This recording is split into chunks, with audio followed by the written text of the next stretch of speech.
E aí, pessoal, tudo bom? Sejam bem-vindos. Vamos chegando aí. Luciano está chegando para fazer o nosso preparatório, o nosso antepasto do Saboreando Saberes de hoje. Vou esperar ele entrar aqui e pedir para participar. A gente já está online lá no YouTube também, então, se vocês quiserem ir chegando por lá, vai ser legal. Pronto, o Luciano já chegou. Pessoal do YouTube também, sejam muito bem-vindos, né? A gente está simultâneo aqui nas duas salas. E aí, já a gente começa... Opa, ó, pronto. Já a gente começa oficialmente o nosso Saboreando Saberes de hoje lá no YouTube. Aqui no YouTube. Por enquanto, a gente está aqui e está aqui. Beleza? E aí, galera e aí, da nossa Lu? pracinha, do Instagram, de final de tarde, começo de noite, das quartas-feiras, hoje, excepcionalmente, seu convidado merece a quinta-feira. É isso. Para a turma que está chegando aí, só trazer essa brincadeira, o pessoal que não sabe aí por que a gente chama esse espaço aqui do Instagram da pracinha, né? Porque a gente estava conversando uma vez sobre um sociólogo dizendo que as redes sociais, elas representam as antigas pracinhas do interior, do final de missa, né? Onde as pessoas se juntavam, vestiam sua melhor roupa para estarem juntas e partilhar histórias. Então, a rede social virou esse espaço de encontro, e aqui é o nosso lugar reservado. E hoje, mais do que nunca, pós-missa, né? Ou pré-missa, mas temos aí uma figura que nos lembra esse espaço aí espiritual, religioso, e a gente vai ter a oportunidade de juntos partilharmos histórias, dividirmos caminhos aí. Legal. Uma das coisas que me admira muito desse programa de hoje, Lu, é a forma como você fala dos nossos convidados. Eu não o conheci ainda, não o conheço presencialmente, né? Estive em contato com ele nas prévias do nosso programa, numa fala muito rápida, agora um pouquinho antes da gente entrar no ar, mas realmente é uma figura que eu estou muito curioso para ver nesse bate-papo. Né? Eu acho que é uma combinação muito poderosa, e essa admiração que eu sei que você tem por ele, e esse poder que ele já mostrou que tem nas palavras, assim, só de ouvi-lo falar, o jeito sereno, não sei, não consigo traduzir muito bem qual é, o que é que tem exatamente, mas já tem uma coisa que encanta na fala, né? Estou curioso pelo conteúdo dessa história. A gente entrou oficialmente no horário do programa, então a gente vai despedindo de quem está aqui no Instagram. Eu queria pedir, quem quiser seguir nessa conversa, vai para o YouTube do Index, só entra lá no YouTube, procura Index Talent, a transmissão vai estar acontecendo lá agora, né, ao vivo. Então chega junto lá com a gente, fala lá pelo chat, a gente vai interagindo. É um espaço de troca, de colaboração, de construção coletiva. Eu vou me despedindo por aqui, a gente vai encerrar a live, o Lu vai dar o tchau dele também, mas eu queria que ele falasse um pouquinho do nosso convidado, e aí a gente já entra direto lá para o canal do YouTube. Feito? Quem está por aqui, não perca esse papo, vai direto para o YouTube, já pega esse preâmbulo aí, já no canal oficial. Beleza? Um beijo para vocês. A gente encerra já, mas eu vou deixar vocês com um deguste do Lu. Lu, conta aí o que é que espera, o que é que nos espera, o que é que espera essa galera na noite de hoje. Legal, gente. Para quem me conhece, né, sabe do meu olhar poético e filosófico para a vida. E, com certeza, o nosso convidado hoje é uma dessas pessoas que me inspirou muito a ampliar essa percepção de mundo, saindo da lógica meramente objetiva, factual, e respirar e transpirar a partir da dimensão simbólica, né? Um homem que tem um poder de sacralizar a simplicidade do dia a dia, nos pequenos ritos, naquilo que efetivamente amplia a nossa consciência sobre a natureza dos eventos. A filosofia diz que nós somos vários em um só, né? E esse vários, ela se constrói a partir dos recortes das experiências das pessoas que nos dividiram.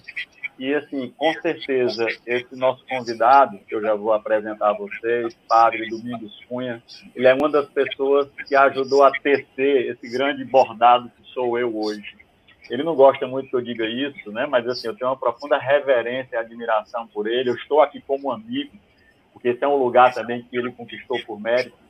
Mas, acima de tudo, assim, né, na minha vida, ele é uma pessoa que representou uma transição. Um dos momentos mais difíceis da minha vida foi alguém que me acolheu, né? E eu diria que quase que a força me levou para um retiro, primeira experiência que eu tive com esse lugar da meditação, um retiro de silêncio de 7 dias, onde nos primeiros dias eu queria quase que fugir dali. Eu acho que ele botou uns vigias ali para tomar conta de mim, para eu não ir embora, e aí tá aí o que deu, né? Foi um universo que eu não quis mais sair dele. E aí foi só mergulhar, foi só beber mais dessa fonte que é tão significativa e tão cheia, né, de repertório de vida naquilo que é a solitariedade, vida em abundância, em plenitude.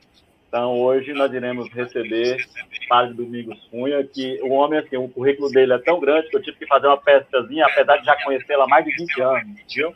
Então, o Padre Domingos, ele é o fundador do Instituto Enneagrama Shalom, né? Tem mais de 10 obras publicadas, obras literárias, né? Dentro dessa temática e conectando o Enneagrama com mais diversos temas do desenvolvimento humano, com atuação consolidada no Brasil e Portugal.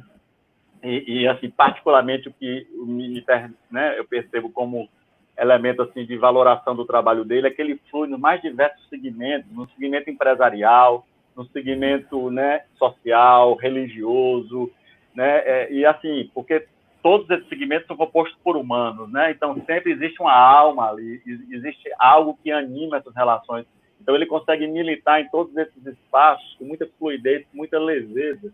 Isso, para mim, é algo muito valioso dentro da sua abordagem. Ele tem aí, né, como números que eu acho que qualificam muito aquilo que eu brinco sempre, assim, já existe uma legião de fãs de Domingos Cunha, né, pelo Brasil, espalhado pelo Brasil. São mais de 10 mil pessoas afetadas pelos seus cursos por ano, mais de 350 profissionais, professores do Enneagrama capacitados por ele. Eu ouso dizer, sem dúvida nenhuma, que ele é um dos expoentes internacionais sobre o Enneagrama hoje.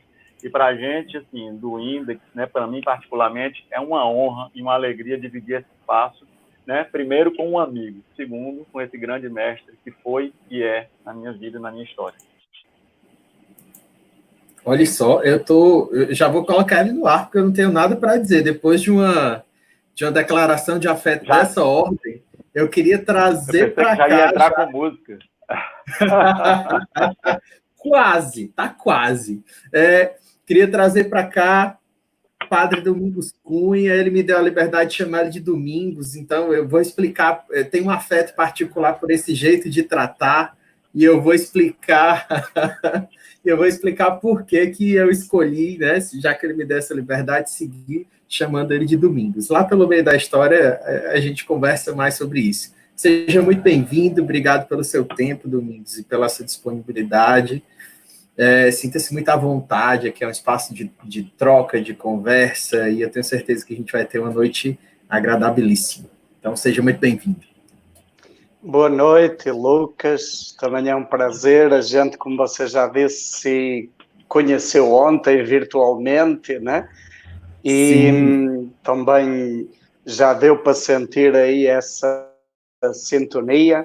É um prazer, Luciano. O Luciano já falou, somos amigos de muitos anos e é uma amizade de sintonia em valores e nessa visão do ser humano e de entender a nossa vida a serviço do desenvolvimento de pessoas. Acho que isso nos coloca em sintonia.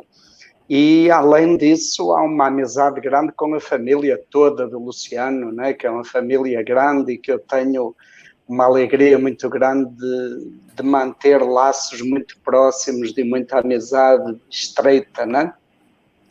Então, boa noite a quem está nos ouvindo também, e é um prazer podermos conversar assim, de uma maneira mais descontraída, né? É verdade, às vezes a gente encontra uns lugares, talvez, de uma forma... Aliás, essa é uma das coisas que a gente fala, né, Lu?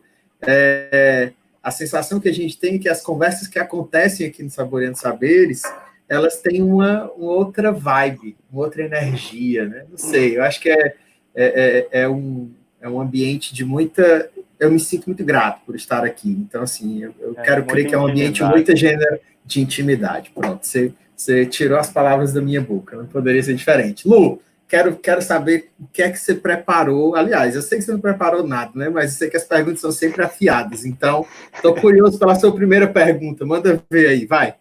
Mata a nossa curiosidade. Primeiro, queria dizer que, para mim, uma vez padre, sempre padre, viu? Eu ouvi dizer, não existe ex-padre. O pai do meu sócio, né, grande amigo, irmão Carlos Eduardo, ele foi padre, né, e depois largou a batina, e ele mesmo já dizia, olha, não existe ex-padre, né? Então, assim, eu conheci chamando Padre Domingos, eu vou continuar chamando de Padre Domingos. Então, Padre Domingos, assim, já que esse é um programa de dividir histórias, né, e assim, dividir vidas, aquilo que nos constrói, saboreando esses saberes que foi construído por meio de histórias, me veio, assim, quando eu estava pensando exatamente por onde começar, um bate-papo que nós tivemos naquela viagem em Portugal, que eu tive a alegria de ser recepcionado, eu, minha família, meu pai, meu irmão, né, e esposa. A gente teve a oportunidade de dividir, e não sei se você lembra, eu vou começar ali pegando pelo pé, encostando na parede. A gente fez uma viagem, a gente foi para Óbidos, você lembra? E a gente foi para uma taverna à noite, e lá, tomando um bom vinho, conversando, eu te fiz uma pergunta. Já depois de algumas taças de vinho, eu fiz uma pergunta mais ousada, né? Aquelas perguntas que você não faz normalmente nas condições naturais.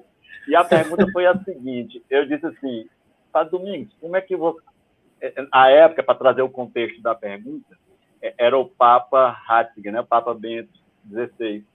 E eu te fiz uma pergunta, como é que você consegue continuar numa igreja tão retrógrada, uma igreja tão, assim, como é que isso não te incomoda? E aí eu fiz uma pergunta assim, que aquilo me incomodava muito, né? Mexia muito comigo.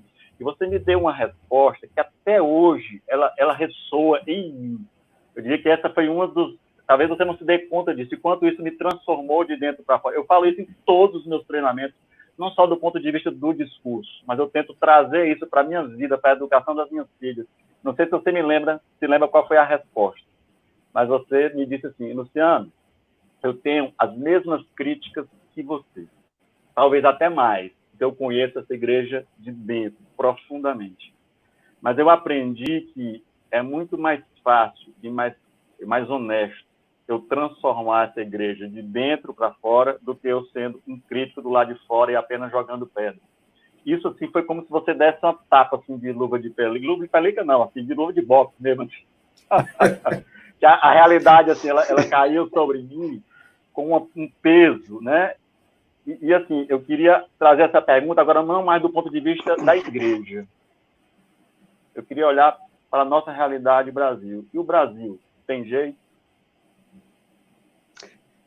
Olha, Luciano, primeiro é bom lembrar essa história, né? Sobretudo aquele ambiente, né? Que era um ambiente muito agradável, de bem fraterno, né? Num ambiente assim bem familiar, num lugar especial, né? E como você falou, com um bom vinho aí, tudo ajuda. E eu acredito, olha, a mesma resposta que eu dei naquele dia a respeito da igreja, é a mesma resposta que eu daria hoje, Luciano, a respeito da sociedade do Brasil. E a minha fé é no ser humano.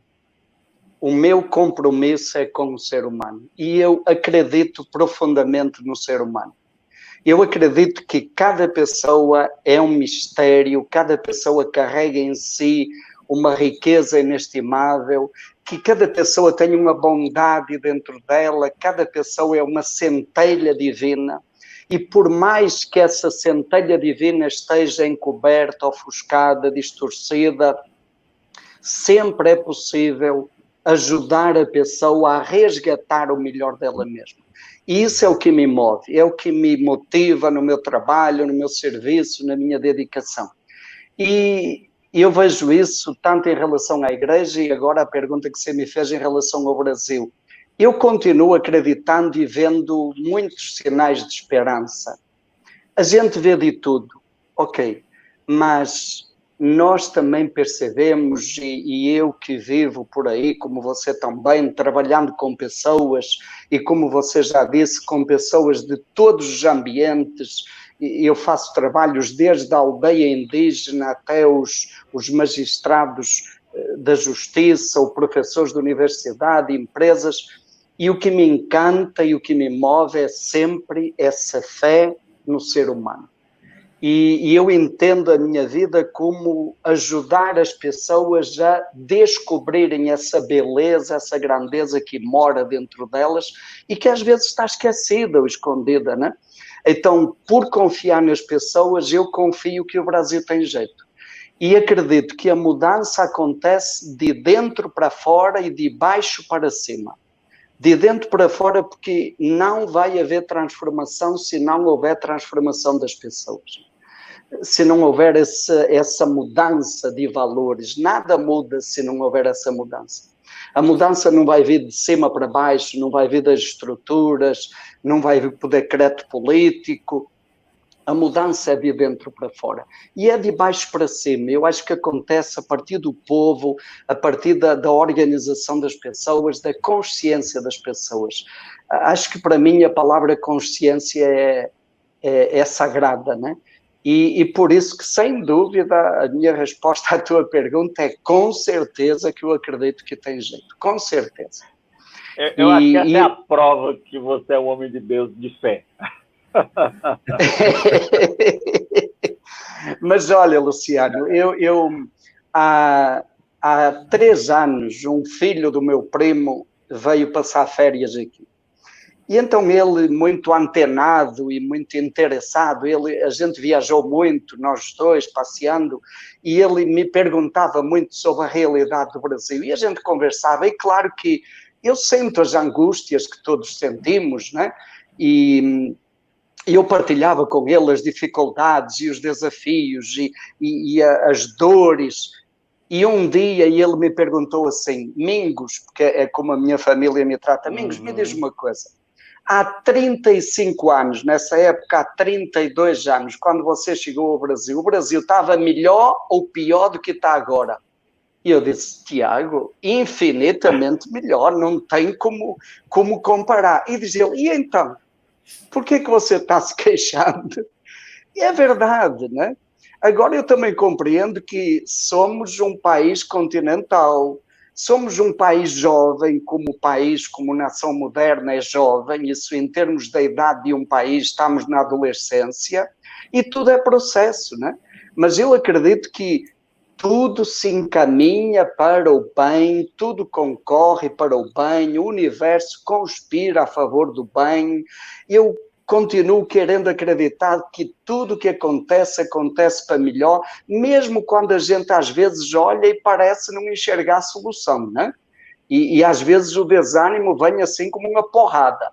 Mas eu continuo me alimentando dessa fé de que tudo que acontece para melhor e de que há muita coisa boa aí sendo gestada, sendo gerada, de valores, de consciência. Isso me encanta e me faz continuar acreditando, apesar de tudo, né? Eu acho que essa, para mim, seria a verdadeira definição de um milagre. E assim, eu vou pegar desse ponto para a gente continuar interagindo, porque eu lembrei na tua fala de uma amiga, e a gente trocando figurinhas, né? E ela disse que para ela, milagre é quando ocorre a retirada das interferências que impedem a manifestação de Deus em nossa vida, né? E aí os milagres acontecem. Perfeito. Diante desse contexto, diante dessa realidade árida social que a gente vive, né, e que ela só foi, eu diria, consolidada por essa pandemia, né, a partir de todo o movimento que isso traz de manifestação de tudo aquilo que estava latente, que estava dormente. Eu tenho dito muito isso enquanto tese, enquanto crença mesmo, que esse vírus ele não é nem bom nem mal, o vírus ele não tem uma ideologia, ele não tem, né, ele não tem um atributo moral por si. Ele deflagra aquilo que é nosso. E aí, assim, a gente está colocando esse pus para fora. Então, qual é esse milagre necessário? Qual? né? Ok, que bom, Luciano. Olha, primeiro eu acredito que o milagre é essa beleza que existe dentro de cada ser humano, e o milagre é isso brotar, aflorar, deixar aflorar a vida. Tá? Isso é o verdadeiro milagre. Isso é simples, isso se manifesta em coisas tão simples, né? Eu, há poucos dias, numa live, um amigo estava dizendo que ele estava na praia e o filhinho dele, de 5 anos, viu um homem pobre. E o menino ficou admirado com aquele homem e percebeu e falou com o pai: papai, aquele homem está sofrendo muito, né? E o pai disse: é, filho, está sofrendo. E o menino disse: vamos comprar uma coisa para ele comer. E o pai foi e compraram um sanduíche. E o menino foi, deu o sanduíche, o homem ficou feliz. E sabe o que é que o menino fez a seguir? Deu um abraço no homem. E o homem começou a chorar. Então, isso é um milagre, é uma coisa simples, isso é um milagre, isso está dentro da criança, mas isso está dentro de nós também. E quando a gente se permite deixar fluir isso que está dentro, é um milagre que acontece, é um milagre da vida. E essa questão que você traz da pandemia, eu tenho lembrado muito, Luciano e Lucas, e quem está nos ouvindo, uma frase de Albert Camus, no livro A Peste. Ele diz assim: o pior da peste não é que mata os corpos. O pior da peste é que ela desnuda as almas. E esse espetáculo é horroroso. Quer dizer, o desnudar das almas é horroroso. Também é maravilhoso.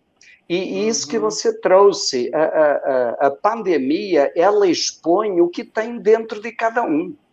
E nós vemos gestos bonitos de solidariedade, de entrega, de doação, né? Nós vemos gestos muito bonitos de ternura, de ajuda, ok? Tanto de pessoas simples como de empresas, bonito. Mas nós também vemos a exposição do egoísmo mais desumano, das coisas mais cruéis, mais egocêntricas. Isto traz à tona o que tem de melhor e de pior dentro do ser humano. Por isso que também, quando me perguntam, você acha o que é que vai mudar com a pandemia? Como é que vai ser depois da pandemia? Eu digo, olha, eu não sei o que é que vai mudar. A pandemia por si, ela não muda nada. Como você disse, ela não é boa nem é má. É uma realidade que está aí. E a mudança vai depender de quê? De uma coisa chamada consciência. Se nós nos deixarmos tocar por isso, se nós olharmos para isso como os olhos do coração, se esta pandemia nos permite olhar para dentro de nós e entrar em contato com o melhor de nós mesmos, claro que a mudança é inevitável. Mas a pandemia também pode endurecer os corações, não é? E também pode trazer esses instintos mais egóicos que a gente está vendo aí, gente que parece que manifesta aquilo que há de pior na humanidade, né? Sempre vai depender da consciência, desse processo que só cada pessoa pode fazer, que ninguém faz de fora para dentro, que não dá para terceirizar, sempre vai depender de cada pessoa, né? E eu diria, então, o grande milagre talvez seja esse milagre de tomar consciência, de assumir a responsabilidade sobre a vida, da gente não apenas se deixar levar ladeira abaixo, mas a gente parar e dizer, olha, eu quero assumir a responsabilidade pela minha vida, aquela poesia bonita do Invictus, né, que inspirou Mandela na prisão, que diz, eu sou condutor da minha vida, sou o líder da minha alma, o condutor da minha vida. É essa grande responsabilidade. Acho que uma grande mensagem da pandemia, para quem entender, claro, repara, olha, o comércio parou, os bancos pararam, as empresas pararam, o sistema financeiro parou, os países ricos, estamos vendo aí que não conseguiram resolver a pandemia, tão pior, tudo parou, até as instituições religiosas, a estrutura religiosa parou. que é que isso nos diz? O caminho é para dentro. O convite é para dentro. E se não houver de dentro de nós algo onde a gente possa ancorar a nossa vida, algo que dê sentido, que sustente, nós vamos entrar no desespero, não é? A gente vai se deixar levar pela angústia, pelo desespero. Bacana. Gente do céu. Já eu vou se coçando com o violão. Tem jeito. Vocês me deram duas coisas que não deu para passar batido, assim. Eu vi um menino correndo, eu vi o tempo brincando ao redor do caminho daquele menino.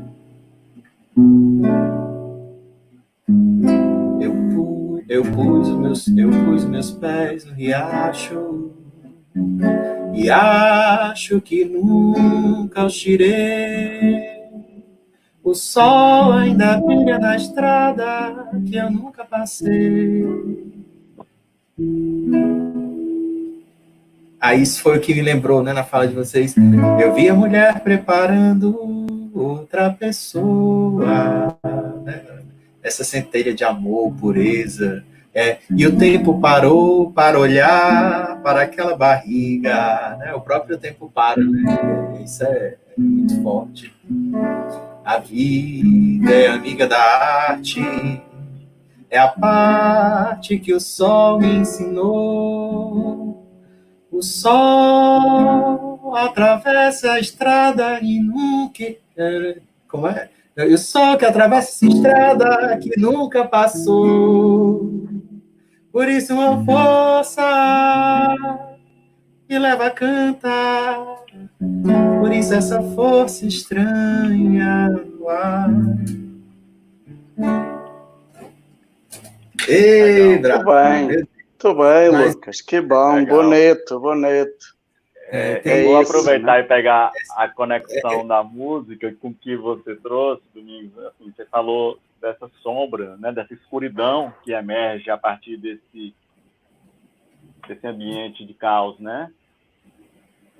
E aí o Lucas trouxe o paradoxo também dessa luz, né, desse sol que brota. E eu queria olhar exatamente para essa lógica desse paradoxo, que você disse, dessa jornada para dentro.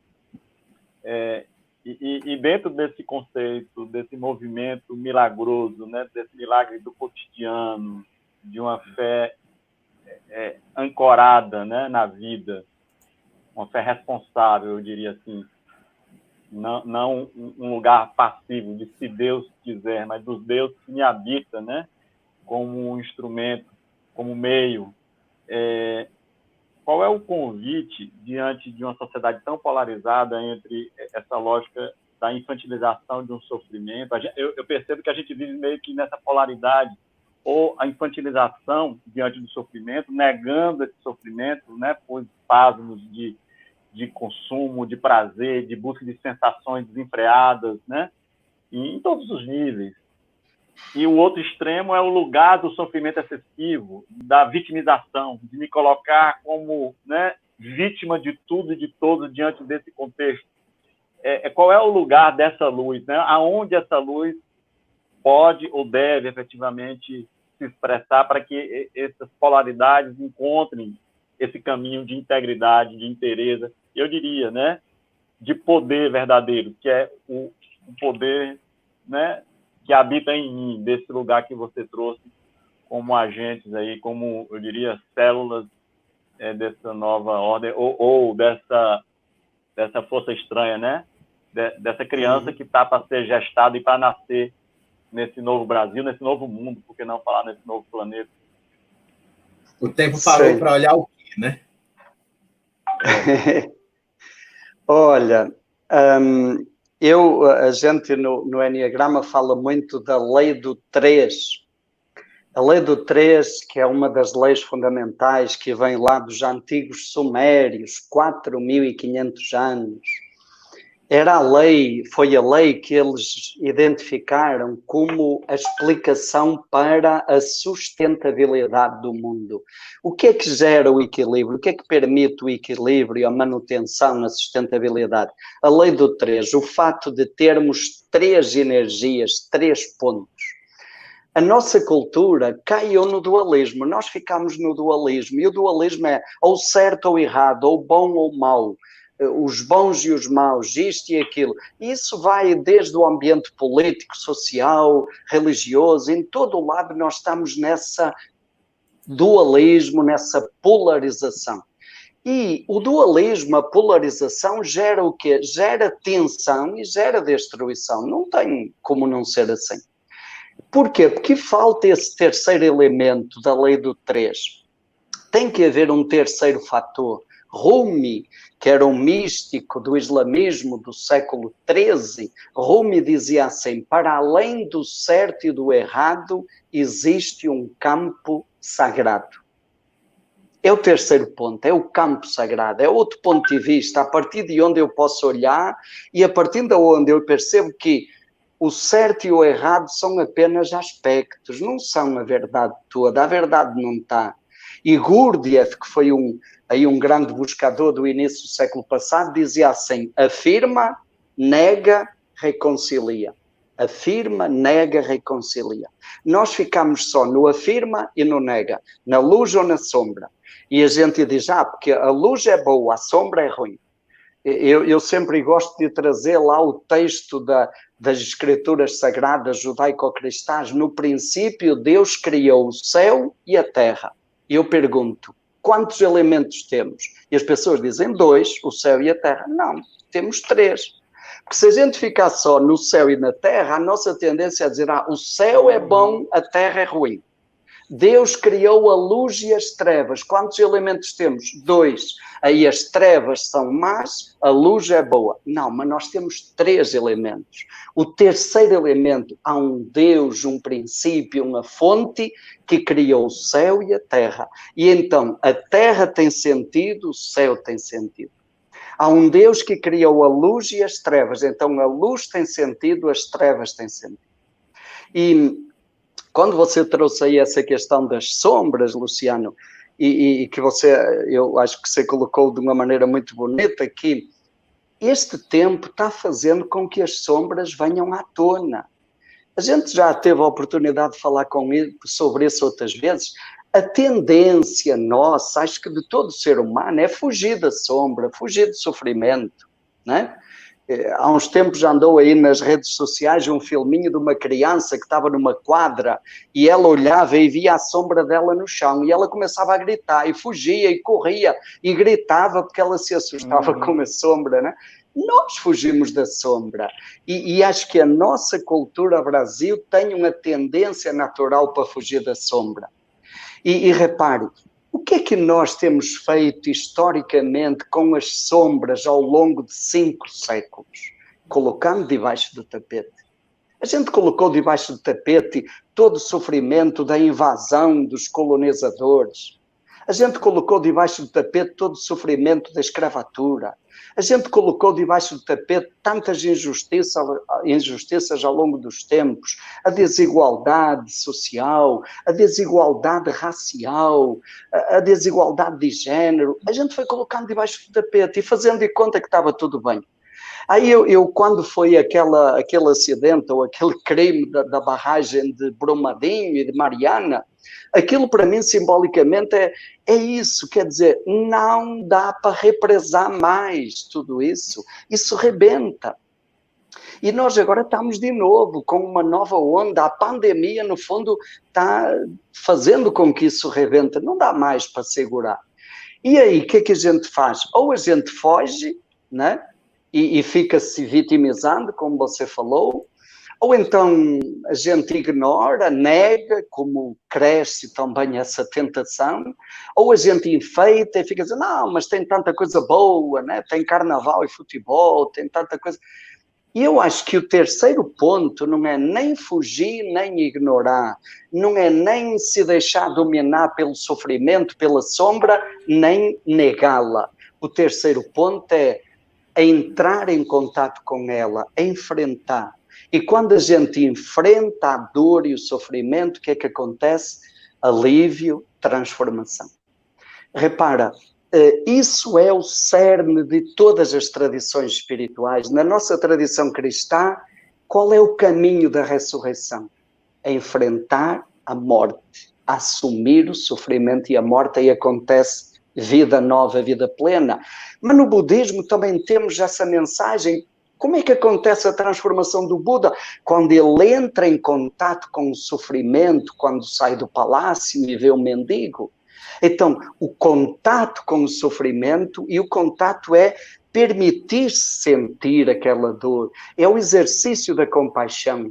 E acho que este tempo da pandemia, de novo, é uma oportunidade, e como dissemos, vai depender da consciência de cada um, mas é uma oportunidade da gente entrar em contato com a dor, exercitar a compaixão. A palavra compaixão ao pé da letra significa sofrer com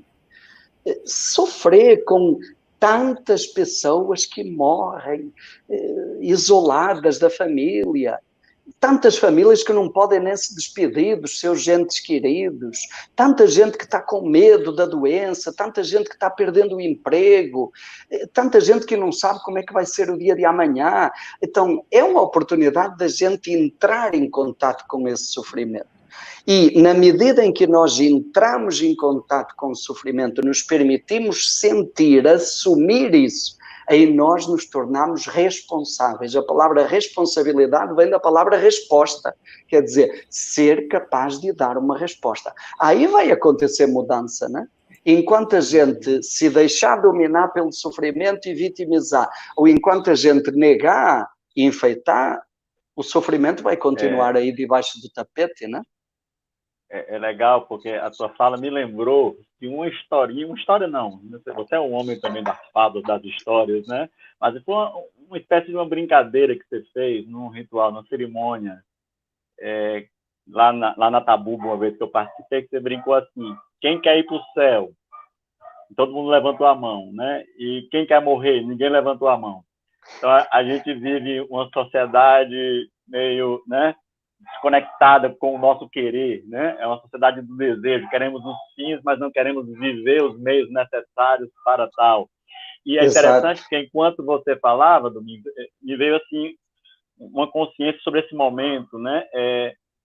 A gente está vivendo, então falta mais morte, né? Mais morte no sentido interior, vivemos essa morte, esse luto. E é interessante porque enquanto você falava, me veio aqui uma reflexão. Se a gente olhar essa pandemia do ponto de vista social, ela está afetando muito mais fortemente o Ocidente. Se a gente olhar no Oriente, a gente tem quantitativamente, né, um universo populacional muito maior, mas a gente tem sido muito mais afetado aqui no Ocidente. E como simbolismo isso, aqui não tem nenhum olhar do ponto de vista, né, da ciência, mas como elemento simbólico. É uma sociedade muito mais externalizada, muito mais para fora, que não foi capaz de viver esse luto ainda. A nossa relação com a morte é sempre uma relação de medo, de temor. Eu brinco aqui com minhas filhas, né? Olha, quando eu morrer, eu quero isso, eu quero que toque uma música alegre, né? Como um bom tipo 7. Pai, não vamos falar de morte, mas por que não? Então, assim, é interessante aqui, como síntese, né? A gente tem alguns preceitos dos outros Saboreando Saberes. Num deles, um dos convidados chegou à conclusão que faltava mais samba no mundo. No outro, o convidado chegou à conclusão que faltava mais cozinha, mais gastronomia do mundo. No outro, faltava mais poesia. Falta mais morte no sentido, falta mais vivermos mais esse luto, esse espaço. A gente está vivendo esse luto coletivo, que a gente não está podendo nem enterrar os mortos. Exato. Você acha que isso é um processo, eu diria, de transformação, de depuração coletiva? Você crê nisso? Luciano, eu acredito que pode ser, sempre vai depender disso, da consciência, mas o clima está nos convidando a isso, o ambiente, o contexto está-nos... É como se a gente andasse distraído.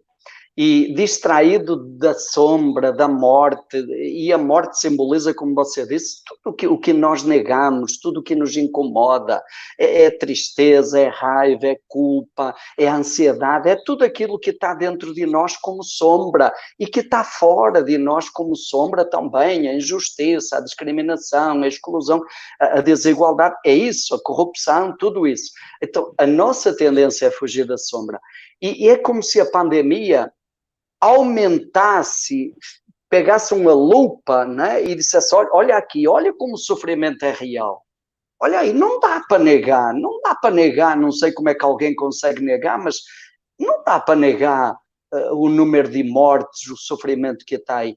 E eu acredito que a pandemia está esfregando nos nossos olhos essa sombra, que é a sombra humana, que está dentro e que está fora, e que a gente precisa enxergar. E então eu diria, o que falta talvez no mundo, para entrar aí nessa sequência dos outros convidados que você já falou, eu diria, eu não sei se falta, o que precisa é consciência. E a palavra consciência tem uma raiz muito bonita. Com significa estar junto, estar presente, né? E sciens, a palavrinha do latim sciens foi traduzida por saber, mas na realidade o sentido é sabor, né? Tem a ver com o nome do programa, sabor, de saborear. Então repara, consciência, conscience é eu estar presente, eu estar aqui, agora, inteiro, e eu saborear, eu sentir o gosto da luz e das sombras, sentir a tristeza, sentir a alegria, sentir a raiva, sentir o amor, sentir a ansiedade e sentir a plenitude. Então, estar presente, consciência é isso. E com certeza que este momento é extremamente oportuno, né? Mas sempre vai depender da pessoa, porque consciência não dá para botar em ninguém, né? Eu já ia perguntar, onde é que a gente compra 2 quilos disso? Pois é. Mas repara, Luciano, você sabe disso pela sua experiência pessoal, né, que você já trouxe no início do programa. Eu diria que a gente não precisa comprar. Está tudo dentro. Só que repara, nós não olhamos para dentro e o nosso ritmo de vida não nos convida a olhar para dentro, convida a olhar para fora. O que é que a gente se queixava antes da pandemia? Não tenho tempo. Não tem tempo para a família, não tem tempo para o lazer, não tem tempo para fazer o que gosta, não tem tempo para cuidar de si, não tem tempo. E repara, a pandemia nos convida, ou nos, como diz uma pessoa amiga, por absoluta falta de opção, nós somos obrigados a parar. E alguns entram em desespero, mas outros também estão fazendo descobertas fantásticas, né? E é isso, a grande descoberta é essa, o grande exercício da consciência é parar. E você já trouxe aí, a meditação é um caminho assim fantástico que nos permite essa parada. Na meditação a gente se observa, eu me torno observador de mim. Eu saio das distrações externas e eu olho para mim, e quando eu olho para mim, eu vejo o que tem dentro de mim, tem luz e tem sombra, e é doloroso, mas eu vou aprendendo a lidar com isso, a acolher, a transformar, e aí acontece a mudança dentro e fora, né? Porque a mudança fora sempre vai ser o transbordar dessa mudança interior, né? Então não precisa nem comprar, né? Ela está aí à nossa disposição, basta a gente parar, né? Gonzaguinho nos deu um conselho que talvez esteja nessa linha aí do Domingos, quando ele disse: chega de tentar dissimular e disfarçar e esconder o que não dá mais para ocultar, e eu não quero mais calar, já que o brilho desse olhar é traidor e entregou o que você tentou esconder, conter, barrar, calar, o que você não quis desabafar. Chega de temer, chorar, sofrer, sorrir, se dar, de se perder e se achar, e tudo aquilo que é viver. Eu quero mais é me abrir e que essa vida entre assim, como se fosse o sol, desvirginando a madrugada. Quero sentir a dor dessa manhã. E aí vai noite adentro, nascendo. Lendo. É isso. Esse merecia estarmos em Óbidos com um bom vinho. Ora, com certeza. Com certeza. Quem sabe, né? Muito breve. Mas tenho a música a música chegou pela fala da opção, né? Assim, acho que estava tão presente na sua fala, Lu, quanto na sua fala, Domingos, quando você diz assim, a pandemia traz uma experiência compulsória, né? Ela nos obriga a parar, a refletir, a considerar. Mas ainda assim, nesse estado compulsório, se eu não quero, eu vou reinventar o caos de antes, né? Assim, eu já ouvi de pessoas dentro de casa dizendo não tenho tempo. Não tenho tempo. Estou em casa, mas eu não tenho tempo. Eu não tenho mais até quanto isso é uma fuga ou de fato não é tempo, não sei, não dá para julgar. Mas tem o ato interno de querer, né? De chega de tentar, de simular e disfarçar e esconder. Exato. E eu estava lembrando, Lucas e Luciano, tem aquela metáfora da cenoura, o ovo e o pó do café. Então a gente tem uma panela com água fervendo. A gente coloca uma cenoura dentro da panela de água fervendo e o que é que acontece? Amolece a cenoura. A gente coloca o ovo dentro da água fervendo e o ovo fica duro. E a gente coloca uma colher de pó de café e o pó de café mistura na água e dá gosto, dá sabor àquela água.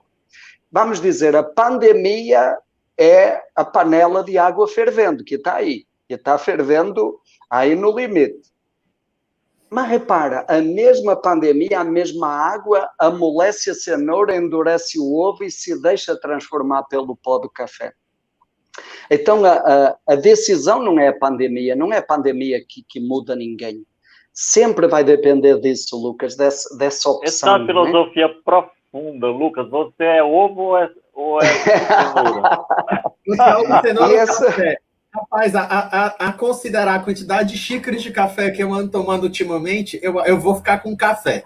Eu prefiro dar sabor. Mas é isso. E no fundo, Luciano, continuamos naquela pergunta anterior que você fez. Talvez o segredo seja esse.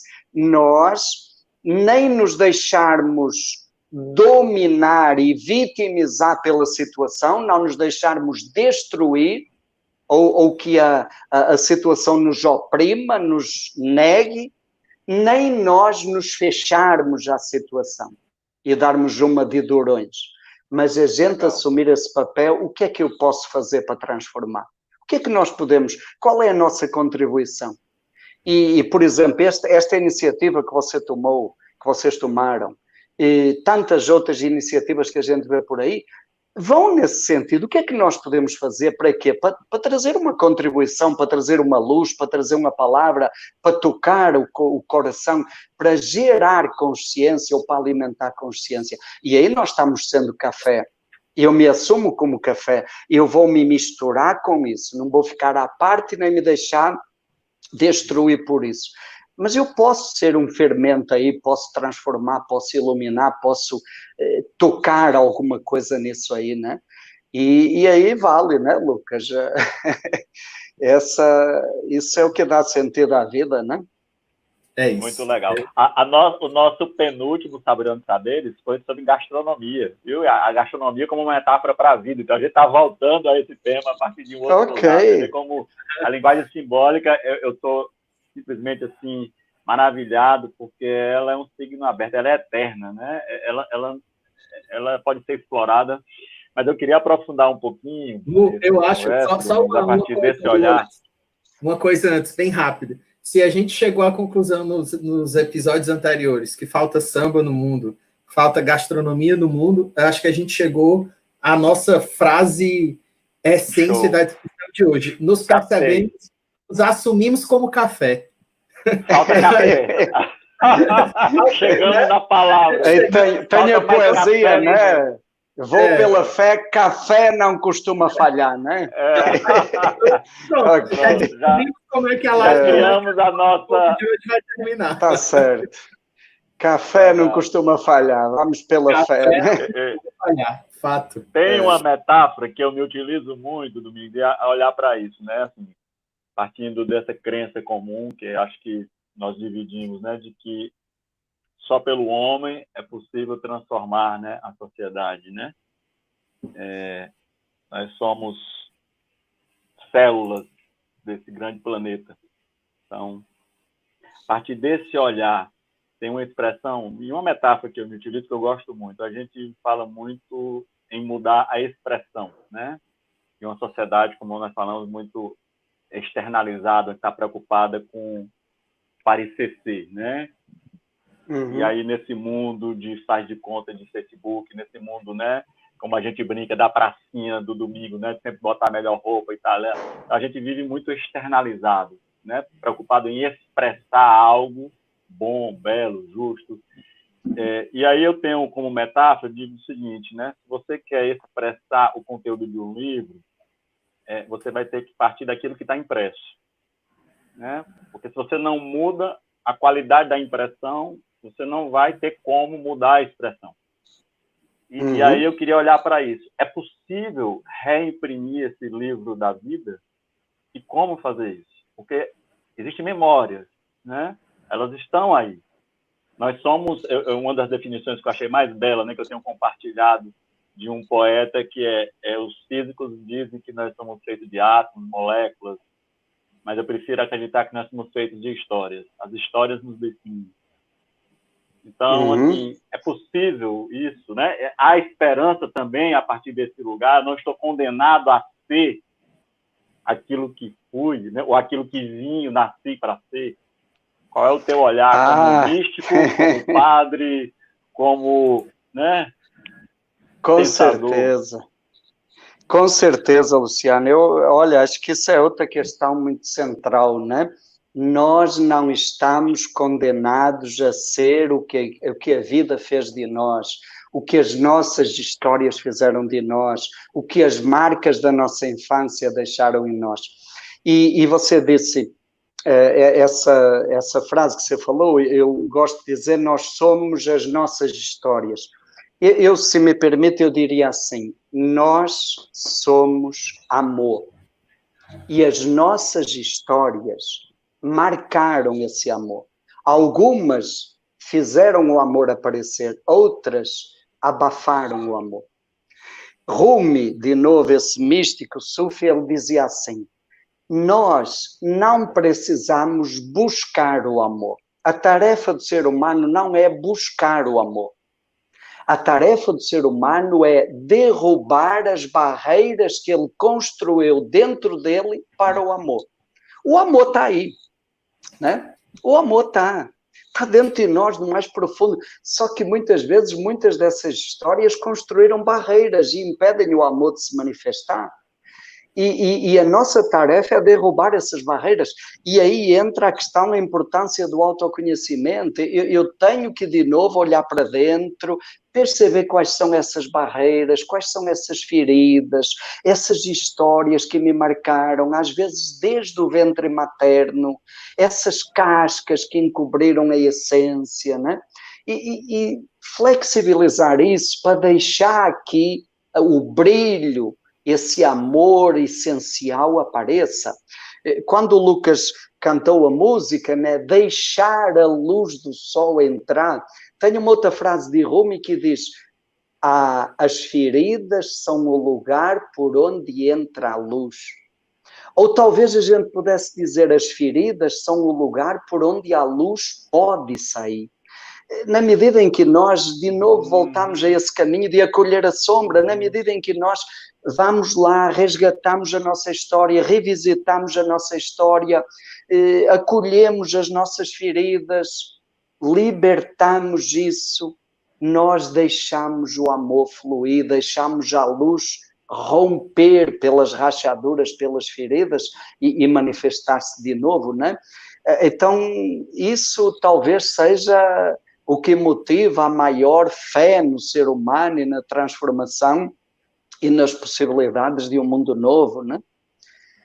Então eu vejo por aí, me né? Lembrou, tá dentro. A tua fala me lembrou de um trecho de um poema de Mário Quintana, que ele é mais ou menos assim, se a minha memória vai, mas é mais ou menos assim: a gente não precisa correr atrás das borboletas, basta cuidar do jardim que elas vêm, né? Exato. O nosso jardim. Exato. Está dentro. Tá aqui. É muito bacana. Está dentro, né? O sol está dentro, é deixar ele brilhar, né? Dentro desse lugar, amigos, para a filosofia budista, né? Sofrimento é ilusão. Sofrimento é uma ilusão? Repara, eu diria, a dor é real, o sofrimento é ilusão. Porque aquilo que falámos ontem vai depender de como nós olhamos para o sofrimento. A gente podia lembrar, por exemplo, Francisco de Assis, né? Um místico que transcende os parâmetros do cristianismo e que é um ícone universal.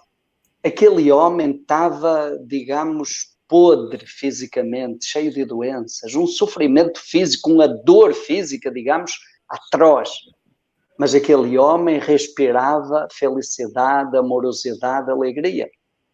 Quer dizer, ele mesmo com a dor física, e podemos falar com dor emocional, é possível não ficar dominado pelo sofrimento.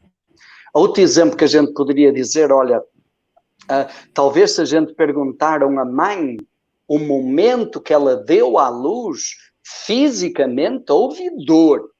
Houve uma dor física, é inevitável. Mas ela vai dizer que talvez tenha sido o momento mais feliz da vida dela.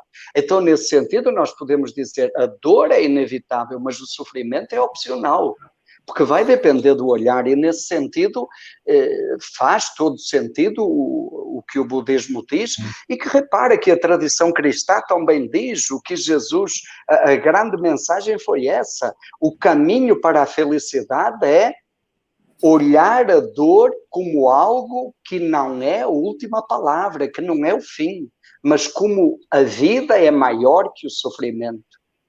E aí é a grande mensagem, né? Legal.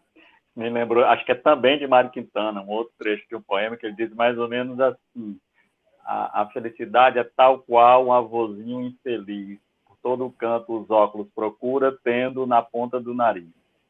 Né? A gente está aqui, mas eu queria olhar para isso e ao mesmo tempo, né, dessa sede, dessa busca desenfreada, né, por esse lugar que é um lugar assim, eu diria tão intocado, né, tão frágil, que é essa essência, esse lugar de autoconhecimento. Isso virou que um desejo, uma voracidade na cultura, porque a cultura, ela mais uma vez, ela se alimenta e se retroalimenta. Então, né, independente do conteúdo, a forma que ela se utiliza, ela, né? Então, assim, a minha percepção, nós criamos uma nova pílula do sucesso. Um novo objeto de infelicidade, que é a felicidade, como um cachorro correndo atrás do rabo. Hoje, como é que você vê essa coisa da ditadura da felicidade? Isso. Boa pergunta, Luciano. Olha, isso é uma ditadura mesmo, né? É a ditadura da felicidade, é a ditadura da perfeição, é uma ditadura que nos oprime. E criou-se esse mito, né? E as pessoas acabam vivendo escravizadas por isso, porque isso gera o quê? A ansiedade. O que é que falta aí no meio? Todo mundo quer ser feliz, todo mundo quer. Agora, a pergunta está, qual é o caminho? Isso que nós já trouxemos aí, que vimos falando já em várias questões seguidas. O caminho para a felicidade é é entrar em contato com a dor, com o sofrimento, com a sombra. Transformar isso. Só que o mito da nossa cultura diz, não, tem que pular isso. Aí faz uma ligação direta, vamos direto. A gente não quer mexer nas feridas, não quer mexer no autoconhecimento, não quer entrar em contato com o sofrimento. A gente quer uma pílula mágica, um Rivotril que eu tomo e a minha vida mudou e já está tudo bem. Isso é a grande ilusão. Isso vai gerar o quê? Mais frustração, mais ansiedade, que é bom para quem? É bom para a indústria farmacêutica, com certeza, para vender ansiolíticos e antidepressivos, não é? Mas não resolve a pessoa. Então, é isso que você falou. Uma coisa é o objetivo, outra coisa é a forma, o meio, o caminho. E me parece que o grande equívoco é os caminhos que nós buscamos, é que muitas vezes a busca é sincera, mas às vezes o caminho que a gente segue, em vez de nos levar à fonte, nos leva a lugares mais sombrios ainda, né? E qual é a dica, ou como, Domingos, a gente percebeu, se dá conta de que o caminho tem raízes profundas, né? E eu trago isso do ponto de vista, assim, das buscas, né? Assim, eu estou com 20 anos de trajetória, 25 anos assim, nessas buscas, e é incrível como isso se redescobre de dentro para fora, mas vai dando uma certa paz. E eu faço essa pergunta muito mais do ponto de vista daqueles que estão começando assim, com a voracidade e muitas vezes caem nos pontos do vigário assim, da solução rápida. E eu não estou falando um medicamento do ponto de vista não só, né, literal, mas das exato, simbólico, exato. Simbólicas, que são vendidas como soluções rápidas. Isso. Dos trabalhos superficiais. Eu ouvi uma vez de um outro grande mestre assim, que me inspirou muito num trabalho que eu fiz na DMP, Liberação de Memórias Profundas, né? E, assim, uma das pessoas mais íntegras que eu conheci, íntegra no sentido literal, de poder viver a sua verdade ali, sem querer se colocar num pedestal. E ele dizia assim, só quem tem coragem de mergulhar no lodo da sua própria história é capaz de guiar outra pessoa nesse território. E as pessoas querem guiar outras sem ter visitado esses lugares. E hoje, assim, as pessoas fazem um curso de 2 dias, virei coach, faz um movimentozinho ali, virei isso, e aqui sem nenhuma crítica, né? Porque eu sei que não é você, mas virei professor de Enneagrama, e assim, como se a forma fosse capaz, por si só, né, de transformar. E aí é o milagre no pior sentido dessa expressão. Exato, né? É fantasioso, é muito mais a magia, também no sentido pejorativo. Exato. E aí, como é que a gente pode...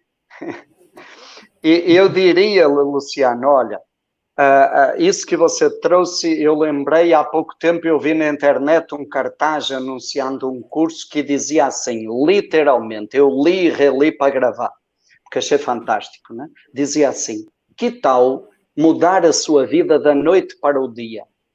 E depois embaixo dizia, se não é possível fazer isso da noite para o dia, que tal fazer isso em 3 dias com o curso tal? Gente, eu acho que, olha, isso é charlatanismo, né? É puro, e eu acho que o pior é quando a pessoa acredita nisso, sabe? Quando a pessoa acredita nisso, aí é que está o pior, porque ela vai entrar numa frustração permanente, contínua. Ela vai gerar mais ansiedade, né? Não existe isso. As mudanças são lentas, é o processo. E outra coisa que eu gosto de dizer, não existe transformação sem dor. Aliás, não sou eu que digo, isso vem lá do Jung. As tradições religiosas nos dizem isso. Não existe transformação sem dor. E transformação é processo. E aí eu costumo brincar e dizer, e esse processo ele demora pelo menos a vida inteira.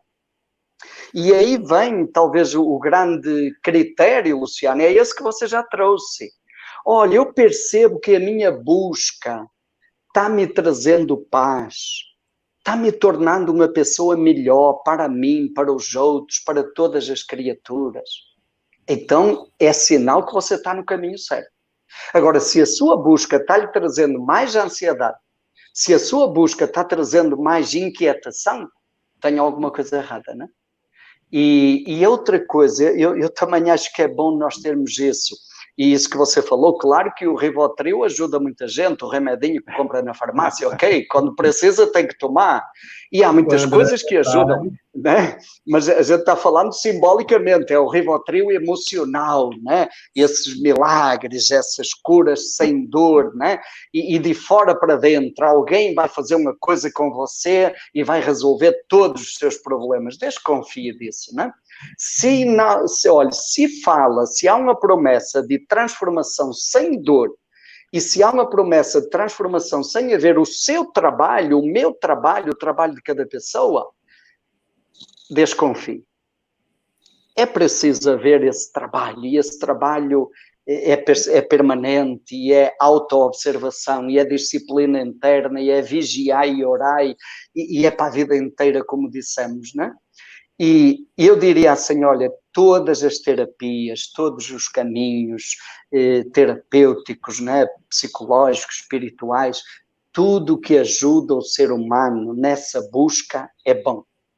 E eu gosto muito de seguir uma palavra de Paulo, São Paulo, apóstolo, que dizia assim, experimentai tudo e ficai com aquilo que é bom. Tudo aquilo que ajuda o ser humano a ser uma pessoa melhor é coisa boa, é de Deus. Experimenta tudo. E no final, depois da gente experimentar tudo e de buscar, nós vamos chegar a uma conclusão, que nós somos humanos, somos limitados e que o grande caminho é aprender a conviver com as nossas limitações. Não é deixar de ter isso. Porque é outro mito, criou-se um ideal de perfeição, como se eu pudesse chegar a um ponto em que eu não vou sofrer, em que eu não vou ter dor, em que eu não vou ter limites físicos, emocionais, não vou ter nenhum... Isso não existe, não é? Nós estamos colocando um ideal de perfeição que é inatingível e que vai gerar sofrimento. Fernando Pessoa tem uma fala que diz assim, nós admiramos a perfeição porque não podemos atingi-la. Se a pudéssemos atingir, abominá-la íamos. Porque o humano é imperfeito e o perfeito é desumano. Que bonito, não é? Não é nem sobre-humano, é desumano, porque ele nos destrói. É o nosso melhor, né? Exato. Eu ouvi uma definição desse sentido. Só existe esperança no esperar. Né? Se fôssemos perfeitos, não existiria a esperança. Exato. Né? Por um então novo é dia, essa por um busca. Exato, é essa busca, é essa Domingo, esperança confiante, sem ansiedade. Tem uma pergunta que me veio agora, mas você já me autorizou a fazer. Agora eu vou limpar o Corinthians, agora eu vou fazer eu vou respeitar meu coração, vai que é pra eu não fazer. Não, segura aí, toma fôlego, porque eu olhei quando vocês falaram antes e me lembraram uma música, e me lembraram da história que eu comecei falando, né? Da primeira vez que eu falei domingos, no teste que a gente fez do aplicativo ontem, me lembrou de uma história que eu tenho um afeto enorme, assim. Eu admiro muito o Lenine, que é um compositor incrível, eu tenho uma admiração gigantesca por ele. É um letrista fabuloso. Um letrista fantástico. E tem um projeto dele falando sobre Dominguinhos, ele foi convidado para cantar 2 músicas num documentário sobre Dominguinhos. E aí ele chega com aquele jeito do Recife, na casa do Dominguinhos, e aí todo mundo está acostumado a chamar de Dominguinhos. E aí ele chega lá, bate na porta, Dominguinhos abre, com aquele jeito dele, mansinho. Aí ele diz, seu Domingos, que honra! Então, quando eu lhe chamei de Domingos ontem, eu me lembrei desse encontro que aqueceu o meu coração. Eu digo, seu Domingos, é só a releitura do Lenine dessa nova história. Muito mais humilde, né? É um encontro muito mais pontual, mais simbólico, né? E aí, fiquei lembrando do Dominguinhos, de ontem para cá. E disse, rapaz, será que vai surgir alguma coisa do Dominguinhos na conversa? E, por enquanto, nada, né? Mas aí me veio uma música que não é muito conhecida dele, mas que eu morro de amores, e que teve a ver com o que vocês comentaram agora, que ele fala assim, esse matagal sem fim, essa estrada, esse rio seco, essa dor que mora em mim, não descanse nem dorme cedo. O retrato da minha vida é amar em segredo. Não quer saber de mim e eu vivendo da tua vida. Deus do céu, Deus no céu e você aqui. A esperança é quem me abriga. Esses campos não tardam em florir. Já se espera uma boa colheita. E tudo parece seguir fazendo a vida tão direita. Tem duas coisas muito fortes para mim. Primeiro, que é esse amar em segredo, que eu acho que tem a ver com o que a gente leva, né, ao longo de toda essa conversa. Quando o Domingos falou, é pelas feridas que a luz entra, ou que a luz sai. Então, isso me lembrou amar em segredo, tipo, porque o amor não precede outra coisa. Amor é amar, é o viver... É essa luz que está aí. Meu viver do amor, né? É o viver o amor. E depois, aí o Lu vai e completa. Tipo, não, eu não vou tocar essa música só por isso. Vou segurar. Aí, Lu, tu não tem esperança fora do esperar. Aí eu vou lá... Deus do céu e você aqui, a esperança é quem me abriga. Aí malandragem, né? Tipo, esperar, de bandeja, né? A esperança é quem me abriga. É isso, o esperar é que abriga o lastro de todas essas emoções. E aí é Retrato da Vida, essa música, de Dominguinhos e de Djavan, somente. Que bom, que bom. Domingos. Vai. Vamos lá. Me lembrei do grande mestre Rubem Alves, quando ele disse: pássaros foram feitos para voar. Né? Eu não gosto de gaiolas, por mais bonitas que elas sejam, que as gaiolas tiram o dom do voo, né? E os pássaros precisam do voo. As religiões hoje mais libertam ou mais aprisionam? Olha, Luciano, de novo as duas coisas. Eu te diria as duas respostas são verdadeiras. E eu digo isso, por exemplo, nos meus trabalhos andando por aí, e como você já falou, eu trabalho com pessoas de todas as religiões, inclusive pessoas que não têm nenhuma vertente religiosa. E numa das fases do nosso trabalho, como você sabe, nós falamos sobre imagens inconscientes de Deus. Cada um de nós, de acordo com a estrutura da infância, acabou criando uma imagem de um ser superior que não tem nada a ver com Deus, tem a ver com a imagem das nossas figuras paterna e materna. E quando eu falo sobre isso, eu costumo dizer assim, olha, muitas pessoas eu percebo que a experiência religiosa, independente de qual seja a religião, há pessoas cuja experiência religiosa ajudou a se libertarem dessas imagens distorcidas de Deus. Mas, infelizmente, e eu digo isto infelizmente, como ser humano e como padre, sobretudo, infelizmente, muitas pessoas, as religiões, a formação religiosa que tiveram, só fez reforçar imagens negativas, castradoras e opressoras de Deus. Isso eu digo com pena.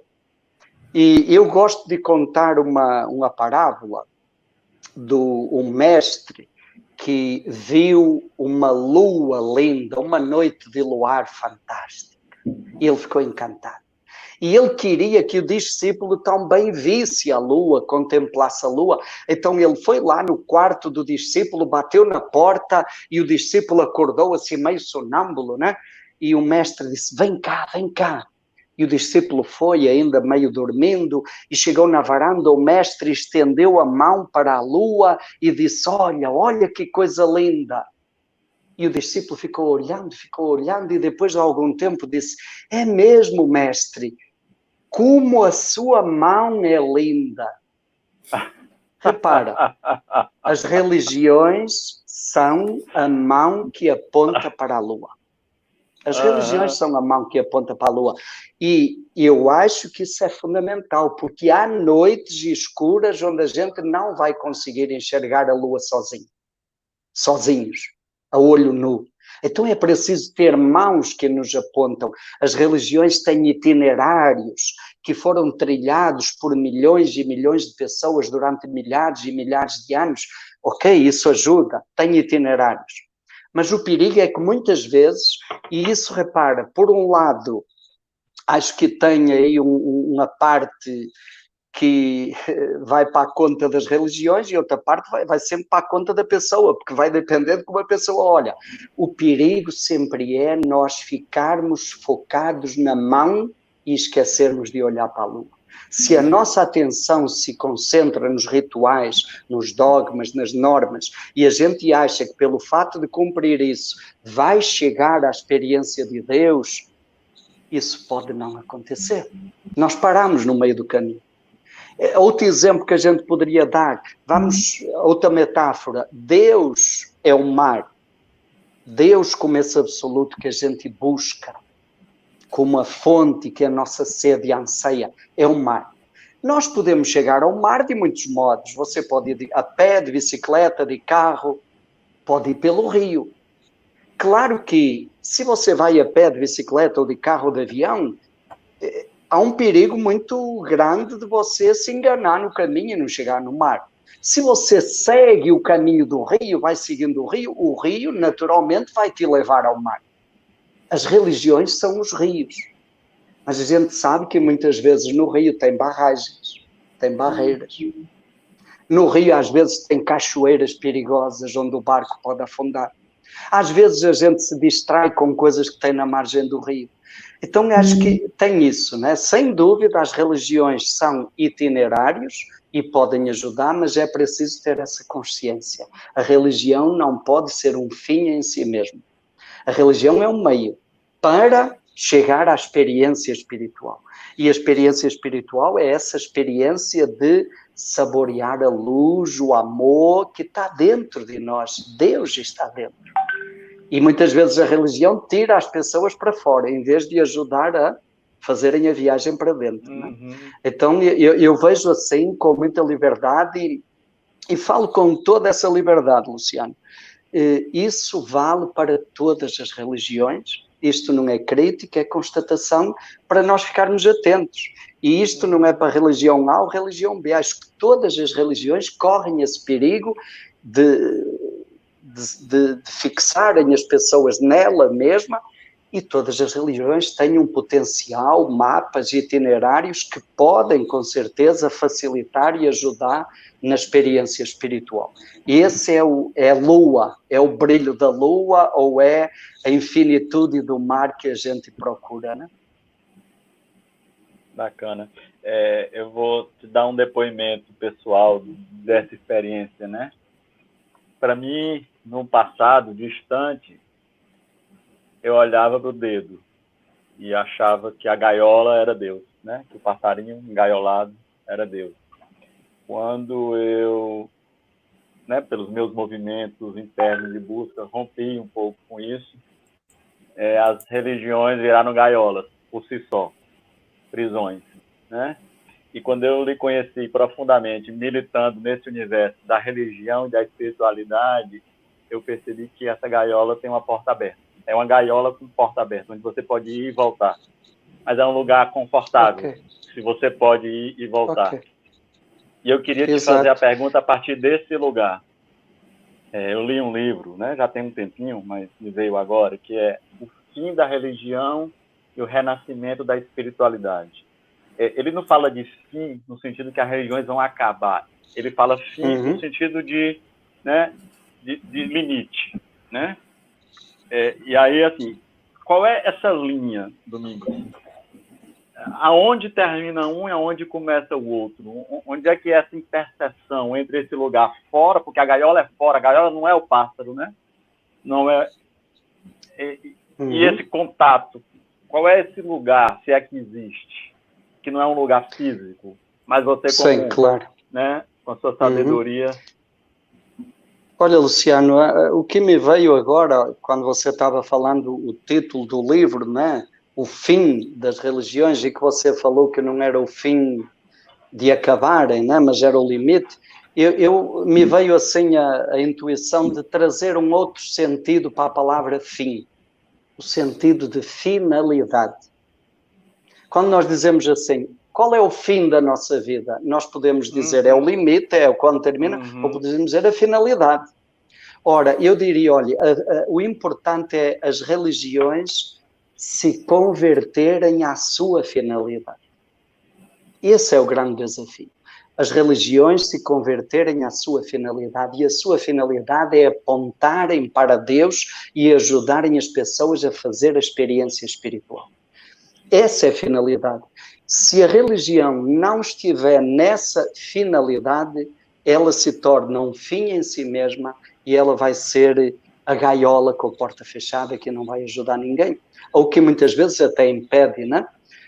Olha, falo isto com muita liberdade, que o Papa Francisco, né, falou aí uma expressão que é muito forte e que eu disse assim, puxa vida, mas é isso mesmo. Ele disse assim, a igreja não pode ser pedágio para Deus.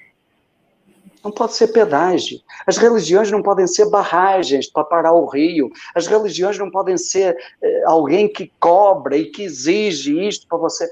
Não. As religiões têm sentido, têm a sua finalidade se ajudar. E acredito que podem ajudar. Desde que tenham essa consciência, né? Então eu diria que passa por aí. As religiões, sobretudo, ajudarem a pessoa. Olha, outra frase que me veio agora do Papa Francisco, né? Um livro que saiu de diálogos dele, ainda antes de ser Papa, diálogos dele com um amigo rabino, um judeu amigo dele, então eram diálogos, conversas, né? E nessas conversas o rabino perguntou mais ou menos assim, o que é que você acha mais importante, o que é que você diria de mais importante aos homens de hoje? E sabe o que é que o Papa respondeu? Olhem para dentro de vocês. Ok, o papel da religião é esse. Ajudar a pessoa a encontrar Deus. E onde é que está Deus? Está dentro. Não está no ritual, não está na norma, não está na liturgia. Tudo isso vale na medida em que me ajuda a parar e entrar em contato com essa presença do divino que está em nós. E então eu diria, Luciano, que o grande critério vai ser esse, né? Se a religião existe em função dela mesma ou se a religião está a serviço do ser humano. Olha, uma coisa bonita que eu sempre gosto de olhar nessa perspectiva, a prática de Jesus no Evangelho sempre foi colocar o ser humano no centro. O importante é o ser humano. Eu procuro viver isso, seguir isso e sempre me lembrar disso, porque é fácil a gente distrair disso e cair noutras coisas. Se nós colocamos o foco no ser humano, olha, desaparecem diferenças de religião, diferenças de níveis sociais, académicos, e no humano todos somos um. E esse não é o grande papel das religiões? E todas as religiões não têm itinerários e experiências que ajudam nisso? Eu acredito que têm. E como você disse no início, a pergunta lá de Óbidos, ok, eu estou na igreja, eu sou padre, continuo padre, porque eu acredito que a igreja católica, o cristianismo, tem condições e tem tesouros que ajudam o ser humano a fazer esse processo, desde que o centro seja o ser humano. Porque Deus está no ser humano. Olha uma frase lá do século, dos primeiros tempos do cristianismo, Clemente de Alexandria dizia assim, parece, pois, que o mais importante de todos os conhecimentos é o conhecimento de si mesmo, porque quando a pessoa se conhece a si mesma, ela há de chegar ao conhecimento de Deus. Bonito demais. Outro grande santo do século II do cristianismo, Ireneu, diz assim, como queres divinizar-te se ainda não te tornaste humano? Primeiro, torna-te ser humano, e aí participarás da glória divina, é isso, né? Então, o objeto da espiritualidade é o ser humano, né? O chão da espiritualidade é o ser humano, né? E isso me encanta, e é isso que eu procuro deixar aí como luz na minha vida e motivando o meu trabalho, né? Nossa, que bonito. Eu vi que o Lucas já agarrou o violão ali, deixa eu... Veio inspiração, né, Lucas? Isso me lembrou uma música do Dominguinhos, que sempre me trouxe uma metáfora muito forte, que é, sempre que eu escuto o lamento sertanejo na voz dele, me soa como uma lamparina acesa no meio da cidade, sabe? Sabe, é o cara que sai do sertão, tá no meio da cidade, que diz um monte de coisa que tá na essência dele, mas ele tá acendendo a lamparina ali, cantando aquilo, né? E aí ele fala, e acho que a gente consegue estabelecer um paralelo, né, com o que você comentou, Domingos, dessa pessoa no centro, né? Quando ele canta o ser de lá, e esse de lá pode ser de dentro, né? Assim, o meu, o ser de lá de dentro de mim, do sertão, lá do cerrado, lá do interior, do mato, da caatinga, do roçado. Eu quase não saio, eu quase não tenho amigos, eu quase que não consigo ficar na cidade sem viver, contrariar. Acho que é um jeitinho de você olhar para dentro e dizer assim, pera, se tem uma dissonância, em alguma hora eu preciso respeitar essa essência, essa luzinha acesa dentro de mim, né? Que seja um espaço de potência, né? Que seja um lugar que potencialize esse meu eu, a pessoa no centro da discussão. E aquilo que o Luciano já dizia, né? A tentação da gente olhar para fora, né? De viver para fora, ou a viagem para dentro. Eu costumo dizer, a viagem é para dentro e o caminho é pelas sombras. E aí essa música, Lucas, me lembrou uma metáfora bonita, que uma vez num encontro uma pessoa se apresentou, perguntava o nome, quem é você e de onde vem? E então a pessoa lá do interior, do sertão, ela disse assim, você é de onde? E ela disse, eu sou da Baixada da Baixada. Quer dizer, não é da Baixada, é da Baixada da Baixada. Aí a pessoa disse assim, ok, isso é uma metáfora. É na Baixada da Baixada dentro de nós, quer dizer, no mais profundo de nós mesmos, que mora essa luz, essa lanternazinha, né? Que é a luz da essência, a presença de Deus, é o amor em nós, né? E então... tem o jeito da gente de fazer, né? O outro verso é lindo, porque ele começa do mesmo jeito. O ser de lá, o ser de lá, na certa, já sei que é verdade, na certa, por isso mesmo, não gosto de cama mole, não gosto mesmo, não sei comer sem comer, eu gosto, eu quero, sou assim, eu quase não falo, isso não tem problema, sou eu, né?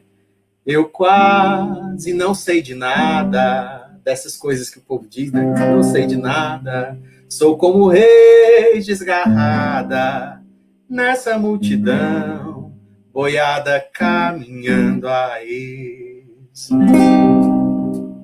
Eu sou rei desgarrado, mas dessa boiada que caminha a esmo. Eu sei para onde eu estou indo. Eu sei onde a minha luz está acesa, eu sei onde a minha lamparina tem querosene, né? Tem hora que ser normal é ser insano, né? Exato. Domingos, como me cabe sempre estes momentos, né? Eu lhe digo, quando a gente está assim... tem um tema que eu não queria deixar de tratar, porque eu sei o quanto ele significa para você, né? E eu sei o quanto ele é fonte de transformação. apesar de alguns receios que eu tenho, não com o instrumento, mas com as igrejas. E agora eu estou falando de igreja no sentido das gaiolas, né? E eu estou falando do Enneagrama. E que às vezes fazem dele uma gaiola, mais uma vez, né? As pílulas que se utilizam, e eu sei que não é como você trata, pela profundidade que você traz, mas eu queria que você me falasse assim, a gente está chegando perto do final, mais do que teoria, assim, qual a experiência mais profunda e mais transformadora que você já viveu com o Enneagrama? Quer fosse aplicando, quer fosse, né, uma jornada, e aí livre. Olha, Luciano, eu te diria, primeiro por mim, né? Eu diria que a minha paixão, o meu entusiasmo pelo Enneagrama, primeiro é a gratidão pelo quanto isso me ajudou. Não foi o Enneagrama que me mudou, nem é o Enneagrama que muda ninguém, senão caímos na pílula, né? Mas o quanto isso me ajudou a me conhecer e a me trabalhar. Eu continuo tendo as minhas sombras, a minha luz, mas eu posso dizer que hoje eu me sinto uma pessoa melhor do que eu era antes. Hoje eu lido melhor com as minhas sombras e isso faz com que as minhas sombras não se projetem tanto quanto se projetavam antes nas pessoas e gerem sofrimento. Então, eu sou grato por isso, pelo quanto o Enneagrama me ajudou a ser uma pessoa melhor. Você sabe, no Enneagrama eu me identifico no tipo 8. E o 8 na personalidade é aquela coisa dura, a imagem de força, de respeito, de passar por cima, de trator. E isso tantas vezes é um ogro. E tantas vezes deixa um rastro de confusão. É o ovo na água lá. É o ovo. E o ogro também. Né? Também, então, também, né? E então isso, o quanto isso faz mal para nós e para as pessoas. E o Enneagrama também me ajudou a perceber que dentro de mim, que eu não sou só isso, que dentro de mim existe uma essência, que tem um coração grande, que tem amorosidade, que tem generosidade e que essa energia pode ser colocada a serviço das pessoas em vez de ser usada para confrontar, para brigar e para atropelar. E hoje eu muitas vezes também me vejo ainda atropelando e machucando, mas percebo que é menos do que era antes e, sobretudo, eu hoje percebo que essa energia amorosa de apoiar, de potencializar, de ajudar as pessoas a acreditarem nelas mesmas, hoje eu percebo isso fluindo conscientemente a partir de mim. Então, eu sou muito grato por isso. E depois eu sou imensamente grato também, Luciano, por ser um espectador privilegiado das transformações que o Enneagrama ajuda tantas pessoas a fazer. Como você disse, eu costumo dizer nos cursos, o Enneagrama não muda ninguém. Eu conheço pessoas que fizeram o Enneagrama e ficaram pior do que antes, que usam para se justificar, para rotular os outros. Conheço pessoas que fizeram e ficaram do mesmo jeito porque estavam esperando a pílula mágica. Mas também conheço muita gente, e você também é um testemunho disso, que pessoas que estavam querendo mudar e o Enneagrama ajudou a pessoa a fazer uma mudança com mais consciência, com mais segurança. E, olha, eu podia falar de muitas coisas. Um refrão que a gente ouve muito é: a minha vida se divide entre antes e depois do Enneagrama. Muita gente que fala isso. Pessoalmente, nos relacionamentos, até na vida profissional. E eu tenho escutado isso também nas instituições. Por exemplo, eu ouvi em março agora, lá no Tocantins, na magistratura de Tocantins, disseram assim: a justiça do Tocantins se divide entre antes e depois do Enneagrama. Nós estamos trabalhando há 5 anos lá. Tem uma empresa do Espírito Santo, uma empresa grande, 4.500 colaboradores. O dono, os diretores e os trabalhadores dizem: a nossa empresa se divide entre antes e depois. Então, é bonito isso. Mas eu queria trazer assim um fato concreto que me emociona e que é emblema de muitos outros. Uma vez em Maceió, numa terceira etapa, um terceiro módulo, que é justamente onde a gente fala dessas imagens distorcidas de Deus.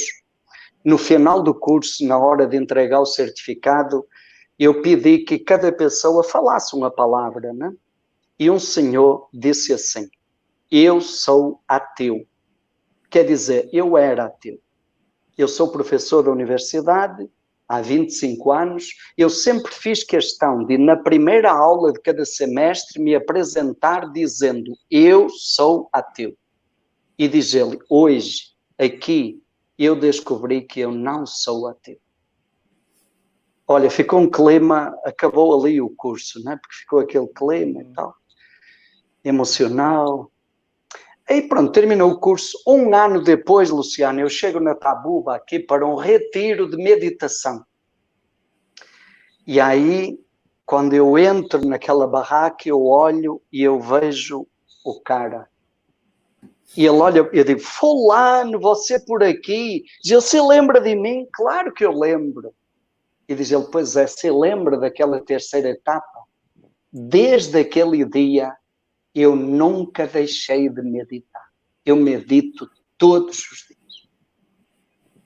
Luciano, isso bastaria para justificar o encantamento, né? A libertação que isso ajuda as pessoas a fazer. A gente ouve tantas vezes a pessoa dizer: se eu tivesse conhecido antes, talvez eu não precisasse me separar. Se eu tivesse conhecido antes, talvez eu não tivesse perdido o meu emprego. Se eu tivesse conhecido antes, a minha relação com os meus filhos seria diferente. Você sabe disso, né? Eu falo isso Eu aqui, conheci me no tempo veio... certo. Ok, mas é isso, Luciano, exato. E aí, por isso, quando as pessoas dizem: é bom fulano fazer, eu digo: não sei. O momento é quando a pessoa está buscando.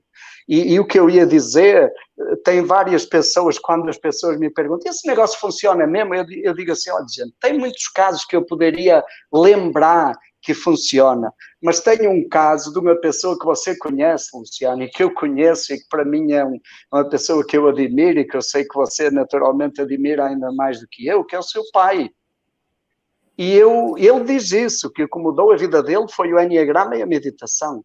E eu digo: olha, uma pessoa que conheceu o seu pai antes disso e depois disso, ela vai realmente acreditar quando ele diz que o enneagrama e a meditação mudaram a vida dele.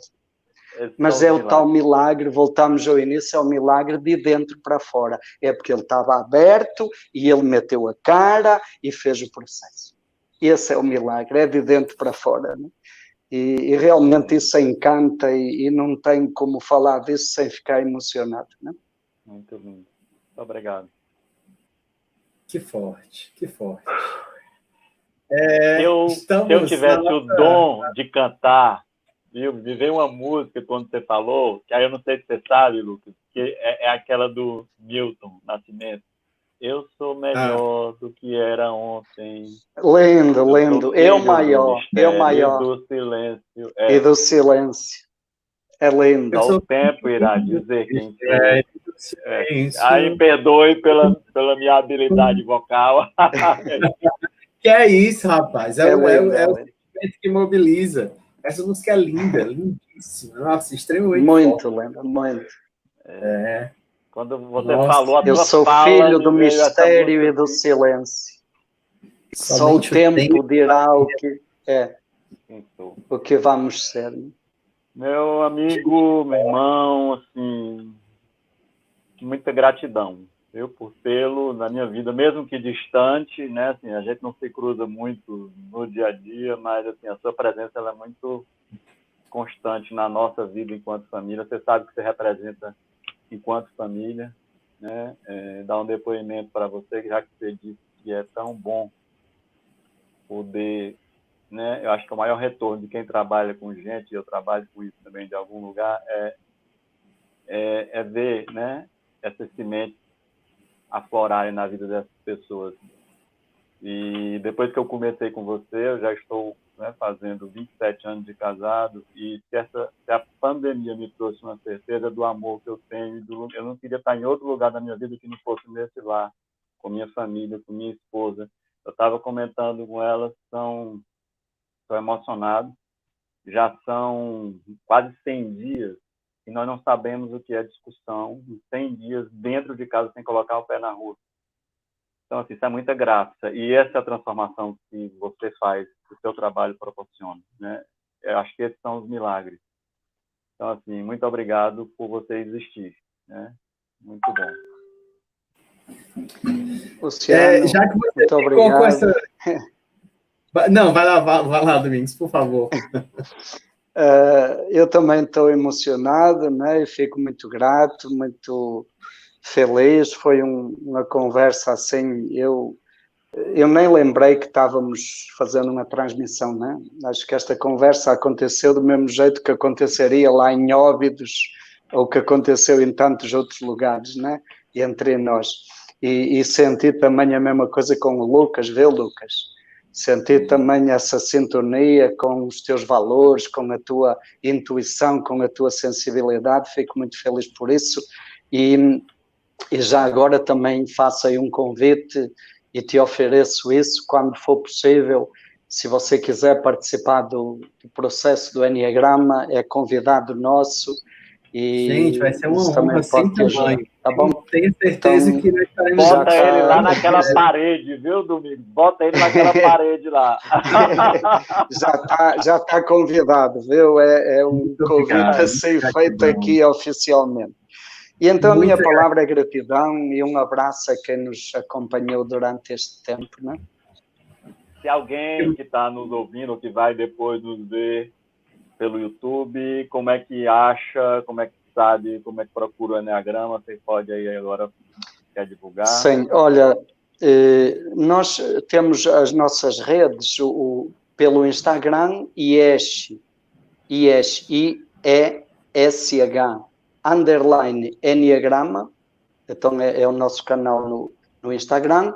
Também encontra no YouTube, Enneagrama Shalom, no endereço, no site, né? enneagramachalom.com.br. No canal do YouTube temos muitos vídeos, muito material no YouTube.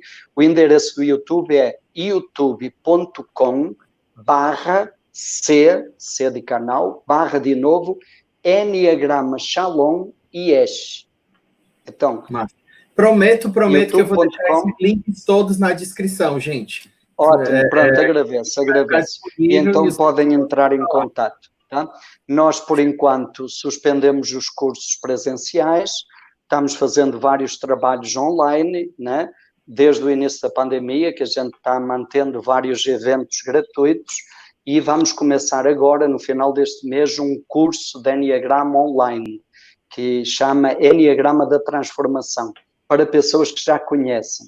Estamos fazendo também cursos de iniciação online e vamos ter esse curso de aprofundamento. Quem tiver interesse, o endereço é escoladisitalies.elore.com.br. Depois também podemos mandar esse link, né? Com certeza, vai estar aqui embaixo com todo prazer. Bom, então já eu vou fazer a minha despedida, né? Você termina com uma música. Pronto, faça aí, vai lá. Depois da música não dá para falar mais, não cabe. Gente, assim, muitíssimo obrigado a todos, Domingos, já agradeci com meu coração, a todos vocês aí que acompanham, que dividem, que partilharam aqui histórias, que nos acompanham, né? Esse programa, ele está nascendo assim de um lugar muito certo, e é só gratidão às pessoas que estão vindo, que estão nos dando aí a honra de podermos aí beber dessa fonte. Quarta-feira que vem estaremos aqui de novo, mais uma vez, com uma figura singular. Teremos a Clarice Nice, a atriz da Alma Imoral, assim, para um papo assim, maravilhoso, né? A Alma Imoral é uma daquelas obras, de uma peça que, assim, do livro, né, de Newton Bonder, que é uma das coisas mais lindas que meus olhos já tocaram. Então, né, fica o convite de vocês estarem com a gente aqui. Obrigado.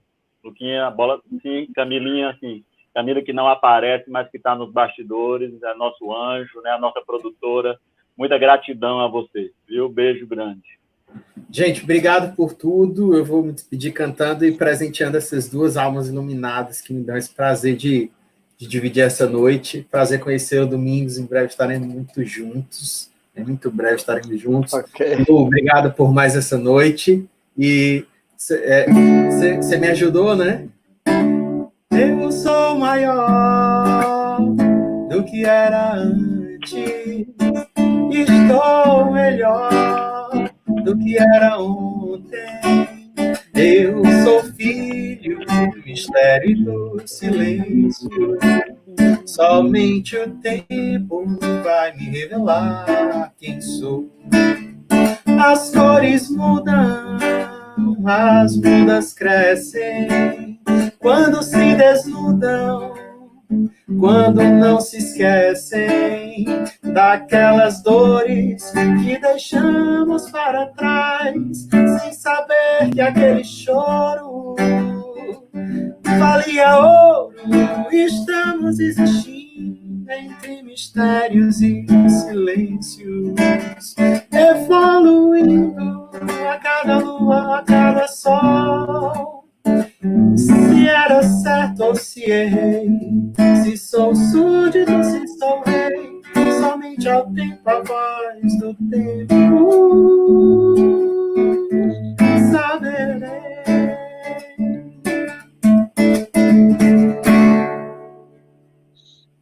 Muito, parabéns. Muito obrigado, gente. Boa noite. Na semana que vem, na quarta-feira, com o próximo Saboreando Saberes. Gratidão a todos que estiveram com a gente nessa noite. Até muito breve. Domingo fica aqui na salinha, ele vai fechar para o público, aí a gente fica rapidinho aqui na salinha.